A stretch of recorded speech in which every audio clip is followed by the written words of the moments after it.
दोस्तों आपने power sector के अंदर इन्वेस्टमेंट कर रखा है तो ये वीडियो आज आपके लिए बहुत इंपॉर्टेंट होने वाली है। दोस्तों बहुत बड़ी खबर आ रही है मार्केट से पावर सेक्टर को लेकर। आज मैं डिस्कस इन्हीं खबरों के बारे में करने की कोशिश करूंगा और कुछ स्टॉक्स भी लेकर आया हूं दोस्तों जो आप तक पहुंचाने की कोशिश करूंगा। दोस्तों जून 2026 बिजली की खपत सालाना के आधार पर 11% से बढ़कर 166 बिलियन यूनिट पहुंच चुकी है और पूरी Q1 FY 27 में मांग 9% बढ़कर 485 बिलियन यूनिट हो गई है। इसका सीधा असर पावर सेक्टर के स्टॉक्स पर पड़ रहा है। आज हम बात करेंगे 5 स्टॉक्स के बारे में, बड़े स्टॉक्स हैं उनके बारे में। चलिए दोस्तों शुरू करते हैं वीडियो को। सबसे पहले दोस्तों बड़ी तस्वीर समझ लेते हैं। जून में कुल बिजली उत्पादन 10% से बढ़कर 175 बिलियन यूनिट हो गया। रिन्यूएबल एनर्जी उत्पादन की में 14% तक की बढ़त, जिसमें सोलर पावर में 44% तक की जबरदस्त छलांग देखने को मिली है। मई 2026 में देश की कुल स्थापित क्षमता 542 गीगावाट पहुंच गई है, जिसमें 43% यानी कि 231 गीगावाट रिन्यूएबल एनर्जी से है। Brokerage firm Antique stock broking के मुताबिक कवरेज वाली कंपनियों का Q1 का रेवेन्यू 8% और EBITDA 13% तक बढ़ गया, यानी कि पूरा पावर सेक्टर एक मजबूत अप साइकिल में है। अब बात करते हैं स्टॉक्स के बारे में। दोस्तों नंबर 1 पे स्टॉक आता है, उसका नाम है एनटीपीसी। एनटीपीसी भारत की सबसे बड़ी पावर जनरेशन कंपनी है और इस खबर का काफी पॉजिटिव इंपैक्ट इस स्टॉक के अंदर पड़ा है। मौजूदा शेयर प्राइस 344 से लेकर 357 के आसपास से ट्रेड कर रहा है। ब्रोकरेज नुवामा है जिसने एनटीपीसी के अंदर बाइंग रेटिंग देते हुए 445 तक का टारगेट दे दिया है। Q1 FY 27 एनटीपीसी का PLF यानी कि प्लांट लोड फैक्टर 76.4% रहा, जो पिछले साल से 74% से बेहतर है। कंपनी का मुनाफा दोस्तों करीब 5 से 7% सालाना बढ़ने की उम्मीद है। HDFC इंस्टीट्यूशनल इक्विटीज ने भी एनटीपीसी के अंदर काफी ज्यादा भरोसा कायम किया है और उसके अंदर बुल केस जो है टारगेट 400 तक का दिया है।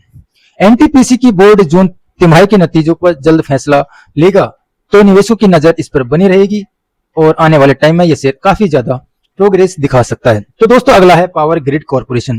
पावर ट्रांसमिशन सेक्टर की दिग्गज कंपनी है। शेयर प्राइस 283 के आसपास ट्रेड कर रहा है। नुमावा ने पावर ग्रिड को होल्ड रेटिंग और इसके अंदर अच्छा खासा टारगेट 300 तक का टारगेट इसके अंदर दिया है। कंपनी का कंसोलिडेटेड मुनाफा Q1 FY 27 करीब 11% सालाना बढ़ने की उम्मीद है, मजबूत कमीशनिंग की वजह से। एंटीक ब्रोकिंग को भी पावर ग्रिड का मुनाफा लगभग 8% तक बढ़ने की उम्मीद है। आगे कैंपस की रफ्तार और ग्राउंड पर कमीशनिंग की स्पीड इस स्टॉक के लिए हेम ट्रिगर साबित हो सकते हैं। अगला आता है दोस्तों IEX यानी कि इंडियन एनर्जी एक्सचेंज। मजबूत बिजली ट्रेडिंग वॉल्यूम और बेहतर कीमतों का सीधा फायदा IEX को मिल रहा है। एंटीक ब्रोकिंग इस स्टॉक में बुलिश है, बढ़ती बिजली मांग को देखते हुए। CESE एनटीपीसी के साथ एक्मे सोलर भी नुवामा के टॉप पावर सेक्टर फिक्स में शामिल है, जो सेक्टर में IEX जैसी ट्रेडिंग लिक्विड कंपनियों के लिए अच्छा संकेत है। IEX के एक्सपर्ट की राय जानने के लिए स्टॉक को डिटेल एनालिसिस जरूर देखें, लेकिन बिजली मांग बढ़ने से ट्रेडिंग वॉल्यूम बढ़ना इसके लिए पॉजिटिव फैक्टर है। दोस्तों अगला आता है अडानी पावर। अडानी पावर जो है सबसे ज्यादा चर्चाओं में रहने वाला स्टॉक भी है। शेयर प्राइस करीब 216 से लेकर 17 पर ट्रेड कर रहा है। 52 वीक इस हाई इसने 254 लगाया है। करीब 6 महीने के अंदर 51.5% और पिछले 1 साल में 91% तक अप जा चुका है। मॉर्गन स्टैनली ने अडानी पावर को लेकर कैश कंपाउंडिंग मशीन बताते हुए ओवरवेट रेटिंग भी दी है। टारगेट 275 से लेकर 300 यानी कि करीब 19% से लेकर 20% तक का अपसाइड देखने को मिल सकता है। IIFL ने भी कवरेज शुरू करते हुए बाय रेटिंग और 240 तक का टारगेट इसके अंदर दिया है। कंपनी अगले 5 सालों में 2 लाख करोड़ से ज्यादा का कैपेक्स की योजना बना रही है। टारगेट है दोस्तों 45 गीगावाट क्षमता की एनर्जी प्रोड्यूस करना। Q1 FY 2027 के नतीजे 22 जुलाई 2026 को आएंगे। इन्वेस्टर्स कॉल 23 जुलाई को होगी। अडानी पावर सबसे बड़ी प्राइवेट थर्मल पावर कंपनी है, उसका ग्रोथ प्लान काफी ज्यादा आक्रामक है। दोस्तों अगला आता है एक्मे सोलर। नुवामा की उम्मीद है कि एक्मे सोलर की टॉप लाइन Q1 में सालाना 47% बढ़ सकती है, हालांकि कैपेसिटी रेप अप अवतार थोड़ी धीमी पड़ सकती है। एक्मे सोलर CESE और एनटीपीसी के साथ नुवामा के टॉप पावर सेक्टर फिक्स में शामिल है। सोलर सेक्टर एक और अच्छी खबर, प्रीमियम एनर्जी Q1 और सोलर सेल्स में मॉड्यूल सप्लाई के लिए 3011 करोड़ रुपए के बड़े ऑर्डर इस कंपनी को मिले हैं और जो पूरे सोलर इकोसिस्टम के लिए पॉजिटिव संकेत हैं। दोस्तों रिन्यूएबल एनर्जी इस समय पूरे पावर सेक्टर की ग्रोथ स्टोरी का सबसे तेजी से बढ़ता हुआ हिस्सा है।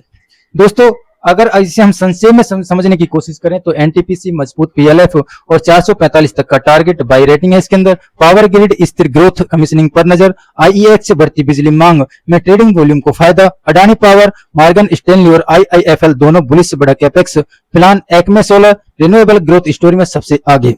पूरा पावर सेक्टर एक मजबूत अपसाइकिल में दिख रहा है बढ़ती बिजली मांग और रिन्यूएबल एनर्जी एक्सेप्शन की वजह से। लेकिन याद रखिए दोस्तों, यह सिर्फ जानकारी है, निवेश से पहले अपनी रिसर्च करें और सलाहकार से बात करें। अगर वीडियो पसंद आए तो वीडियो को लाइक कीजिए, चैनल को सब्सक्राइब कीजिए। तो दोस्तों ये थी आज पावर सेक्टर के बारे में न्यूज जो मैंने आप तक पहुंचाने की कोशिश करी। दोस्तों वीडियो पसंद आई है तो मिलते हैं अगली वीडियो में, तब तक के लिए जय हिंद।